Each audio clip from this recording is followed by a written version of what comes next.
एक गरीब सा अफ्रीकी देश जिसका नाम तक शायद आज से कुछ साल पहले तक आपने नहीं सुना होगा, आज तेल के पैसों से लबालब सऊदी और कतर इन जैसे मालदार मुल्कों की नींद उड़ाए हुए है। The Ibrahim Traore decree was not a sudden strike against Islam. It was a desperate defensive shield raised to protect the nation's remaining independence. The young administration chose to act drawing a line in the sand that shocked the international community. They demanded that the state belong to everyone and that the public square remain neutral. But this internal decision immediately triggered an astonishing wave of external fury. The panic did not stop at the borders of West Africa. It traveled thousands of miles across the Red Sea, destabilizing the diplomatic corridors of some of the wealthiest kingdoms on earth. और हैरानी की बात यह है कि ना इस देश के पास उनके जैसा पैसा है, ना ही उनके जैसी ताकत। फिर भी इसके एक नौजवान फौजी कैप्टन ने वो कर दिखाया है जो बड़े-बड़े देश सोचने से भी कतराते हैं। Captain Ibrahim Traore, 36 years old, full military uniform. He is running one of the most active war zones on the planet. He made a move that no one saw coming. He banned God from government buildings and people took to the streets. बात हो रही है Burkina Faso और उसके एक नेता Ibrahim Traore की। अभी पिछले ही महीने इस देश की सरकार एक ऐसा कानून लेकर आई जिसने गल्फ के इन रईस देशों की दशकों पुरानी एक बहुत बड़ी चाल पर सीधा हमला बोल दिया। इस कानून के तहत मस्जिदों, मदरसों, इमामों इन सबको सरकार की सीधे निगरानी में लाया जाएगा। बाहरी देशों से आने वाली रिलीजियस फंडिंग उसके ऊपर सीधी सीधी नजर रखी जाएगी और भड़काऊ भाषण वो देने पर तो सीधा गिरफ्तारी हो जाएगी। जब देश के सबसे बड़े सुन्नी प्रीचर ने इस कानून का विरोध किया तो ट्रोरे ने उसे गिरफ्तार करवा दिया। 100 से ज्यादा कट्टरपंथियों को हिरासत में ले लिया। An imam named Mohammed Isha Kindu publicly protested Traore's decree. He was arrested. और देश की सबसे बड़ी मस्जिद पर ताला लगवा दिया। अब सवाल ये उठता है कि आखिर एक गरीब अफ्रीकी देश के इस कदम से सऊदी और कतर जैसे ताकतवर मुल्कों को घबराहट क्यों हो रही है? Saudi Arabia, the country financing over 80% of those mosques. इस एक कानून में ऐसा क्या है जो उनकी सालों की मेहनत पर पानी फेर सकता है? Ibrahim Traore of Burkina Faso kept making Africans proud, especially the young people of Africa. The Crown Prince of Saudi Arabia, Mohammed bin Salman, called Ibrahim Traore and offered to build 200 mosques this Ramadan for the people of Burkina Faso. Ibrahim Traore appreciated him extensively for this gesture, but instead offered an alternative. He said, Crown Prince bin Salman, we really needed your support, but then what we want is not building mosques. What we want you to do, Crown Prince, is that build schools, hospitals and factories. और सबसे जरूरी बात ये कि इस पूरी कहानी में हमारे अपने देश भारत के लिए क्या छुपा हुआ है। तो यही समझने के लिए हमें थोड़ा सा पीछे चलना होगा और ये समझना होगा कि आखिर इन तेल वाले देशों की अफ्रीका में असली दिलचस्पी थी क्या।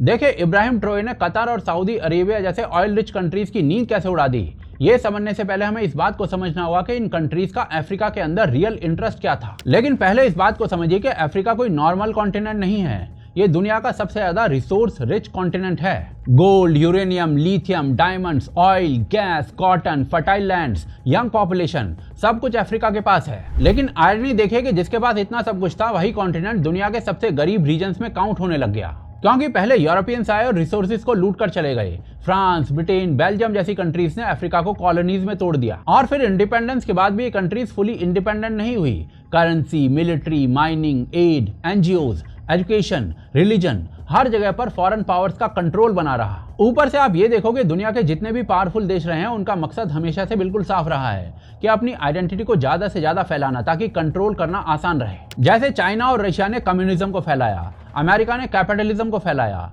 और यूरोप ने क्रिश्चियनिटी और वेस्टर्न वैल्यूज को फैलाया। बिल्कुल उसी तरीके से अरब वर्ल्ड ने अपने पॉलिटिकल इस्लाम को फैलाया और इसके पीछे एक बहुत सीधा सा रीजन था कि जब आप किसी इंसान के रिलीजन को और उसके सोच को कंट्रोल कर लेते हो तो आप उसकी जिंदगी के सबसे गहरे हिस्से को कंट्रोल कर लेते हो। ऐसा इंसान फिर अक्सर वही सोचता है, वही मानता है और अक्सर वही करता है जो उसे सिखाया जाता है। यानी कि एक बार आप किसी सोसाइटी की सोच पर कब्जा कर लो तो उस पूरी सोसाइटी पर बिना आर्मी के भी राज किया जा सकता है, और इसी को सॉफ्ट पावर कहते हैं। लेकिन इस सॉफ्ट पावर को फैलाने के लिए सबसे बड़ा हथियार होता है पैसा, और यही पैसा 1970s के टाइम में कतर और सऊदी जैसे मुल्कों के हाथ में लग गया। हुआ ये कि सऊदी अरेबिया, कतर और कई गल्फ कंट्रीज की जमीन के नीचे से तेल निकल गया और इनके पास अचानक से इतना पैसा आ गया जितना ये खुद नहीं संभाल पाए। रातों रात इन गल्फ कंट्रीज की किस्मत बदल गई और इन्होंने ये पैसा बड़ी एग्रेसिवली दुनिया भर में लगाना शुरू कर दिया। अब जरा ये समझिए कि इस पैसे से ये लोग किस सोच को फैलाना चाहते थे। एक्चुअली सऊदी अपने यहाँ पर इस्लाम का एक हार्डलाइन वर्जन फॉलो करता है जिसे वहाबिज्म और सलाफिज्म के नाम से जाना जाता है। जिन्हें नहीं पता उनको सिंपली बता दो कि वो आइडियोलॉजी है जो इस्लाम के वीक वर्जन्स जैसे कि सूफी ट्रेडिशंस,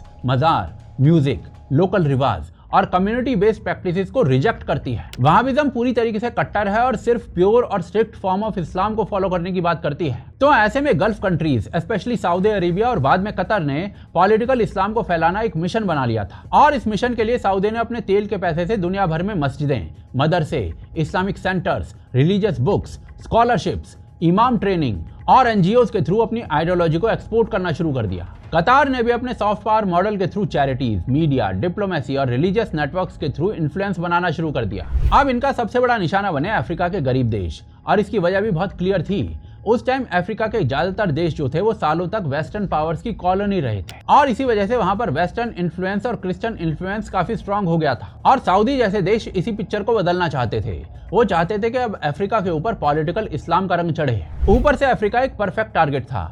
ऑलमोस्ट सारी की सारी कंट्रीज गरीब थी, स्टेट बहुत कमजोर थे, एजुकेशन सिस्टम खराब था, यंग पॉपुलेशन बहुत बड़ी थी और लोगों को स्कूल, हॉस्पिटल, पानी, आइडेंटिटी, डिग्निटी, लीडरशिप सब कुछ चाहिए था। और जहां पर ऐसी स्थिति होती है ना, उसको कैप्चर करना बहुत आसान हो जाता है। गल्फ कंट्रीज स्पेशली सऊदी जैसे देशों ने इसी वैक्यूम को फिल करना शुरू किया।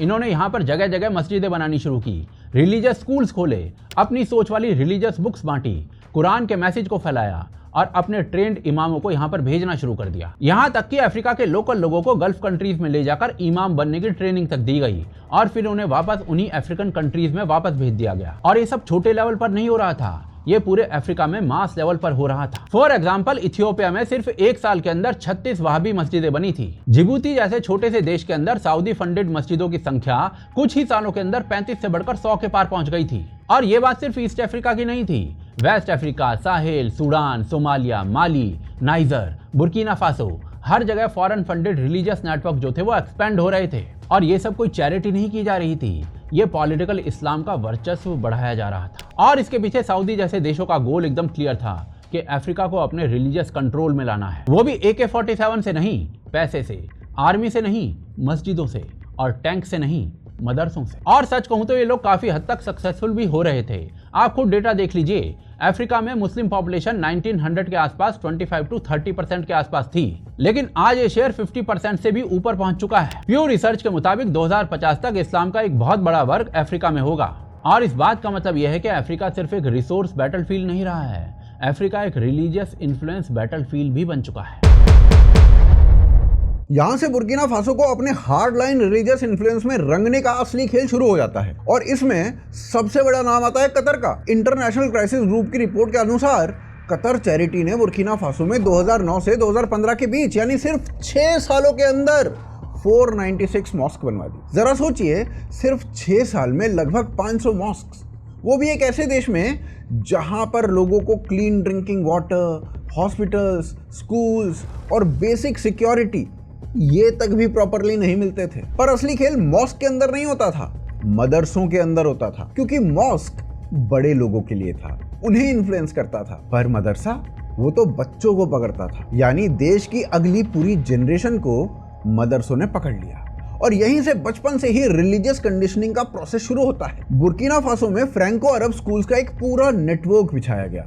ऐसे स्कूल्स जहां नॉर्मल पढ़ाई तो होती है, लेकिन उसके साथ साथ अरेबिक और रिलीजियस एजुकेशन दोनों दी जाती है। और इनमें से कई स्कूल्स मिडिल ईस्ट के द्वारा फंडेड थे। कॉर्नेल यूनिवर्सिटी ने एक रिसर्च की, और इसकी रिसर्च के मुताबिक साल 2000 के बाद बुर्किना फासो में लगभग 2400 कुरानिक और फ्रैंको अरब स्कूल्स खुले, और आज इस कंट्री के प्राइवेट स्कूल सेक्टर में इनका शेयर 66% तक बताया जाता है। 66%। मतलब एक कंट्री के प्राइवेट स्कूल का लगभग 2/3 हिस्सा ऐसे एजुकेशन मॉडल के अंडर आ गया जहां अरेबिक रिलीजियस एजुकेशन का इन्फ्लुएंस बहुत स्ट्रांग था। और इतना काफी नहीं था तो लास्ट वेपन के तौर पर स्कॉलरशिप दी जाने लगी। स्मार्ट और पोटेंशियल स्टूडेंट्स को चूज करके गल्फ यूनिवर्सिटीज में भेजा जाने लगा। वहां वो स्टूडेंट्स रिलीजियस आइडियोलॉजी को एब्जॉर्ब करते और फिर वापस बुर्किना फासो में इमाम, टीचर, प्रीचर और कम्युनिटी लीडर बन के लौटते और फिर वही लोग अपने देश में आकर इसी आइडियोलॉजी को और ज्यादा स्प्रेड करते। सऊदी ने भी इसी तरीके के अपने वाहबी इन्फ्लुएंस को अफ्रीका में पुश किया। Religious books, imams, mosques, foundations और स्कॉलरशिप्स, इन सब के थ्रू एक पूरी आइडियोलॉजिकल पाइपलाइन बना दी गई और इसका नतीजा ये हुआ कि बुर्किना फासो का रिलीजियस एनवायरनमेंट धीरे धीरे चेंज होने लगा। पहले बुर्किना फासो में इस्लाम, क्रिश्चियनिटी, लोकल ट्रेडिशंस, बिलीफ्स, ये एक मिक्स्ड सोशल बैलेंस की तरह एग्जिस्ट करते थे। 1960s के अराउंड बुर्किना फासो में मुस्लिम पॉपुलेशन अराउंड 1/3 के आसपास थी, 30% के आसपास। लेकिन 2006 के सेंसस तक ना मुस्लिम्स यहाँ पर 60% पहुंच चुके थे। 60%। 2006 में क्रिश्चियंस की पॉपुलेशन 23% थी और ट्रेडिशनल बिलीफ्स को फॉलो करने वाले लोग अराउंड 15% रह गए थे। 2019 के एस्टिमेट्स में मुस्लिम्स अराउंड 63% के आसपास बताए गए। यानी डेमोग्राफी में एक बहुत बड़ा शिफ्ट हुआ और ये शिफ्ट सिर्फ नंबर्स का नहीं था, रिलीजियस प्रैक्टिस का स्टाइल भी बदलने लगा था। लोकल अफ्रीकन इस्लाम जो पहले ज्यादा सूफी और कम्युनिटी बेस्ड हुआ करता था, उस पर हार्ड लाइन फॉरेन इन्फ्लुएंस का प्रेशर बनने लगा। और जहां foreign funded hard line religious influence, poverty, weak state और ब्रोकन एजुकेशन सिस्टम, ये सब एक साथ आ जाए ना, वहां रेडिकलिज्म के लिए ना फर्टाइल ग्राउंड अपने आप बन जाता है। और इसी एनवायरनमेंट का सबसे बड़ा फायदा उठाया टेररिस्ट्स ने, क्योंकि जब आप डेकेड्स तक एक रिलेटिवली सॉफ्ट सोसाइटी को हार्ड लाइन थिंकिंग की तरफ धकेलते रहते हो और गवर्नमेंट भी वीक होती है, तो वहां वायलेंस के लिए जमीन अपने आप रेडी हो जाती है। और इसकी फाइनल चिंगारी 2011 में नेबरिंग लीबिया से आ गई थी। 2011 में लीबिया में मुअम्मर गद्दाफी की गवर्नमेंट गिर गई। पूरे रीजन में अफरा तफरी मच चुकी थी। लीबिया के weapons, trained fighters, smugglers, militants Sahara desert cross करके माली, नाइजर और बुर्किना फासो इन जैसी कंट्रीज में घुस गए। ये फाइटर्स या तो स्मगलिंग नेटवर्क्स में चले गए या फिर एक्सट्रीमिस्ट ग्रुप्स के साथ जुड़ गए, जिनके लिए आइडियोलॉजिकल ग्राउंड ऑलरेडी रेडी हो चुका था। जिसके बाद 2015 के बाद बुर्किना फासो टेररिस्ट ऑर्गेनाइजेशन का हॉटस्पॉट बनना शुरू हो गया। यहीं से JNIM, जो कि एक अलकायदा लिंक्ड टेरर ग्रुप था, और इस्लामिक स्टेट का साहेल प्रोविंस जैसे वायलेंट ग्रुप, उन्होंने नॉर्थ और ईस्ट बुर्किना फासो में विलेजेस पर अटैक करना शुरू कर दिया। बुर्किना फासो के आम लोगों को, जो मुसलमान नहीं थे, उन आम लोगों को अपने घर और जमीन छोड़कर भागना पड़ा।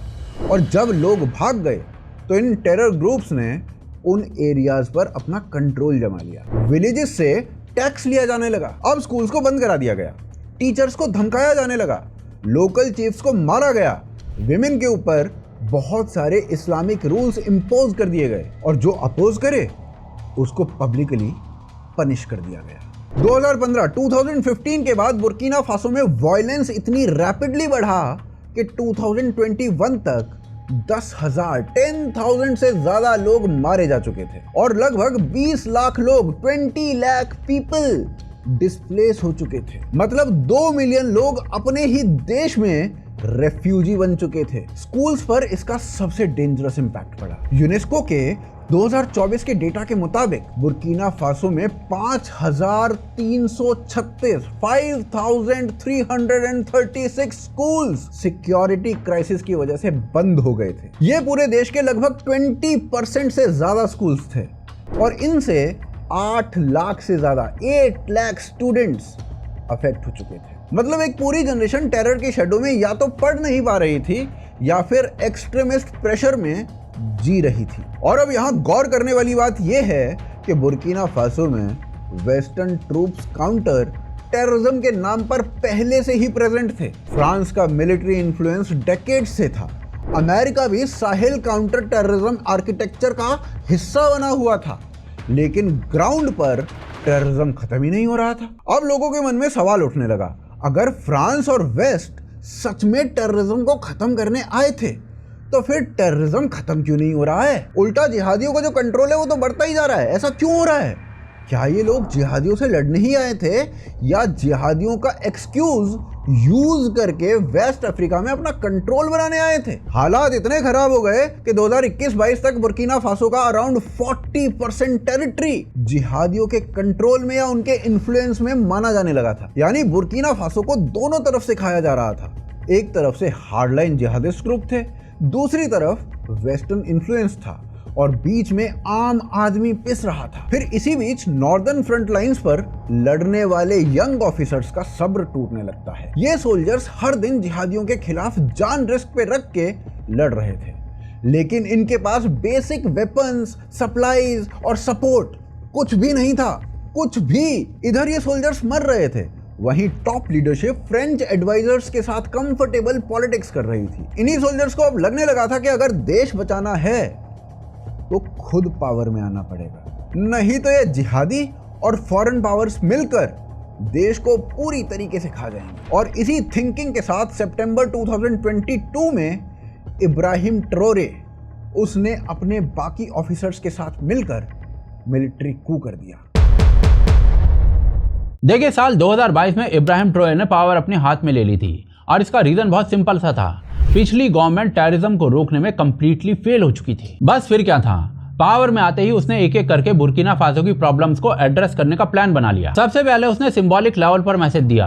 ट्रोए ने अपने आप को जनरल प्रमोट करने से मना कर दिया और अपनी रैंक को कैप्टन ही रखा। इसके साथ ही उसने अपनी सैलरी इंक्रीज करने से भी मना कर दिया। बेसिकली इब्राहिम ट्रोए अपने आप को सोल्जर ऑफ द पीपल कह रहा था, जो पब्लिक के हकों के लिए लड़ रहा था, ना कि अपने पर्सनल फायदे के लिए। इसके बाद टेररिज्म के जहर को रोकने के लिए उसने सिविलियन वॉलंटियर्स को भर्ती करना शुरू कर दिया और टारगेट रखा 50,000 ऐसे लोगों का। लेकिन एक्लेट के मुताबिक अक्टूबर और नवंबर 2022 के बीच में ही अराउंड 90,000 लोगों ने इस काम के लिए साइन अप कर लिया था। और ये नंबर्स दिखाते हैं कि पब्लिक के अंदर भी जिहादी वायलेंस के अगेंस्ट कितना गुस्सा था। ये सिविलियन वॉलंटियर्स आर्मी के साथ ट्रेनिंग लेकर अपने रीजन्स को जिहादियों से प्रोटेक्ट करने वाले थे। अब होता क्या था कि पहले की जो गवर्नमेंट थी जिहादियों के साथ बातचीत करती थी, लेकिन ट्रोए ने क्लियर कर दिया कि टेररिज्म के साथ अब नेगोशिएशंस नहीं होंगे। और भाई साहब, ये सिर्फ बोल बच्चन नहीं था, इस बंदे ने ऐसा करके भी दिखाया।